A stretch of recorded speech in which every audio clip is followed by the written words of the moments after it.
കേരളത്തിൽ മദ്യം കഴിച്ച് എത്ര യുവാക്കൾ മരിക്കുന്നുണ്ട്?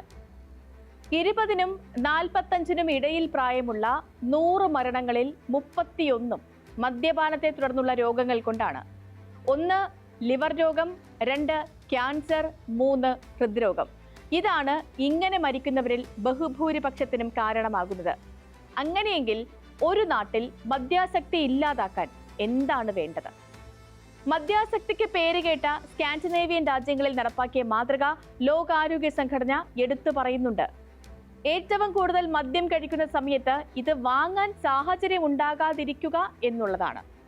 ആളുകൾക്ക് ദീർഘദൂരം യാത്ര ചെയ്താൽ മാത്രം മദ്യം ലഭിക്കുന്ന സ്ഥിതി ഉണ്ടാക്കുക, ഉയർന്ന ആൽക്കഹോളിക് കണ്ടന്റ് ഉള്ള മദ്യത്തിന്റെ വിൽപ്പന പരിമിതപ്പെടുത്തുക, മദ്യത്തിലേക്ക് ആളുകളെ എഴുത്തിനിരുത്തുന്ന ബിയർ, വൈൻ പാർലറുകൾ തീരെ കുറയ്ക്കുക, മദ്യപിക്കാത്ത ഡ്രൈവർ ഉണ്ടെങ്കിൽ മാത്രം ബാറിൽ നിന്ന് മദ്യം നൽകുക.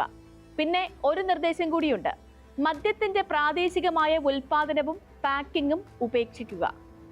സർക്കാർ തലത്തിൽ മാത്രം ഉൽപാദനവും വിതരണവും വിൽപ്പനയും നടത്തുക.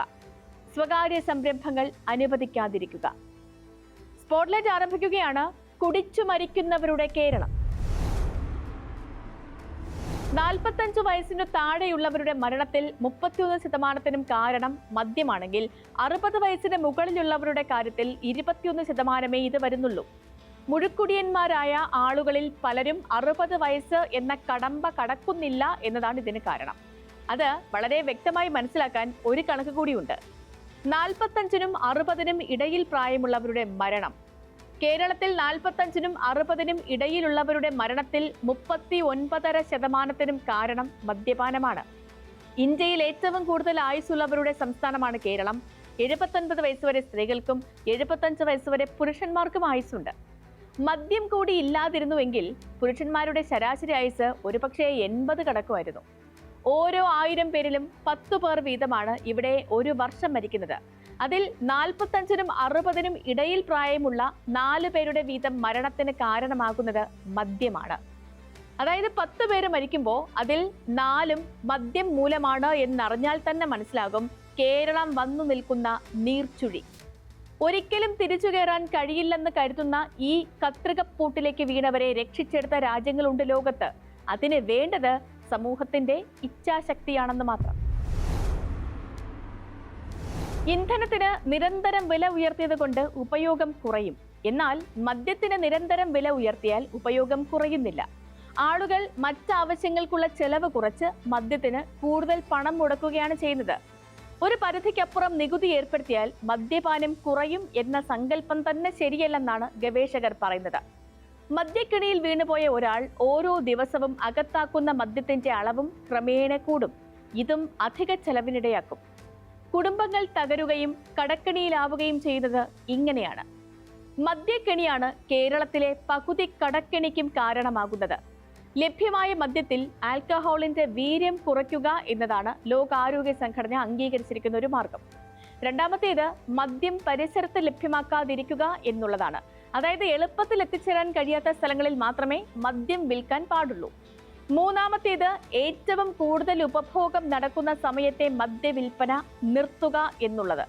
വൈകിട്ട് 4 മുതൽ മദ്യം ലഭിക്കില്ല എന്നൊരു സ്ഥിതി വന്നാൽ മദ്യപാനത്തിൽ കുറവ് വരും എന്നാണ് സ്കാൻഡിനേവിയൻ രാജ്യങ്ങളുടെ കണക്കുകൾ കാണിച്ചു തരുന്നത്.